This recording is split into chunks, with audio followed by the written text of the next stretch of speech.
I'm Trey Thompson. I'm the music director for Central Texas Musical Arts and the principal conductor of the Bluebonnet Philharmonic Orchestra. I'm here today with Brianna Simmons, the Bluebonnet Philharmonic Orchestra's conducting fellow, and we're here to chat about the piece that you're going to be conducting for our upcoming concert series. This is your last concert as our conducting fellow. It's kind of a finale to your journey. Tell us about how the music was selected for this concert and how it's different from maybe concerts that happened earlier in the season. Yeah, so since this is my final concert, Trey was gracious enough in letting me pick this piece. I chose English Folk Song Suite because I really enjoy Vaughan Williams. I've played this before, I have experience playing it on multiple instruments, and I think it's just an overall super fun piece, and I really wanted the orchestra to experience that. And I think that this is different than the other ones. I think my first concert, it was Trey gave me a piece and I worked on it. And then the second concert, there was a little bit of discussion and I was working on that. And then the third concert, I feel like I had more input and we worked on it together. And now this final concert, he allowed me to pick the piece that I wanted to play. Yeah, it was totally free choice because you've grown so much that it seemed fitting for me that you should be able to pick whatever you want to do. We achieved certain goals with the other pieces that we worked on throughout this year. Especially the Sentimental Sarabande was like an absolute drenching in the world of strings and learning to work with strings. Yes. So English Folk Song Suite was originally a concert band piece. Do you have experience? You mentioned you'd played it before. Yes. How does it adapt from the concert band world to the orchestral world? What is it like going from playing to conducting? Tell us about that transition from your experience with it before to your experience with it now.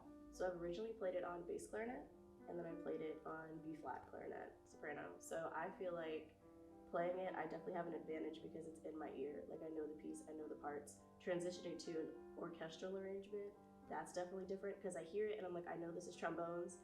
And then I hear it in like the cellos and basses and I'm like, okay, we're over here too. So that's been the challenge of just making sure I look at the score and like, yes, I know this instrument has it, but a string instrument is also doubling it and making sure I know where everything is happening everywhere. Yeah, and that pairing between the string sound and wind sound or brass sound is surely a new texture for you to work with coming from the concert band world. Tell us, what have you enjoyed in terms of working with the particular colors in this arrangement as opposed to the band version?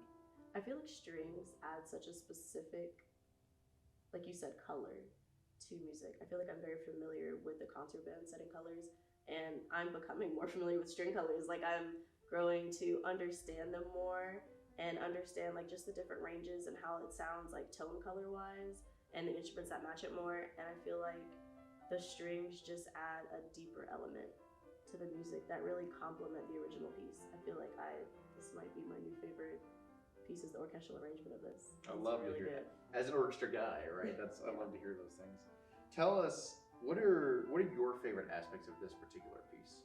Oh man, I mean, it's a simple concert band march. You got march, slow march. It's awesome. It's fast. It's fun. It's upbeat. I love the slow oboe solo in the middle. I love the third movement for all the loud interjections that are happening over like the soft melodies, and then brass comes in aggressively. Like there's so much fun in this piece. There is. It's been really fun listening to the orchestra rehearse it, and they seem to be really buying into it, I think,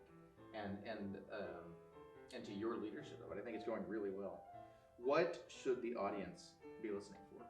I think the audience should definitely listen for, like I said, the oboe solo and the second movement. That is beautiful.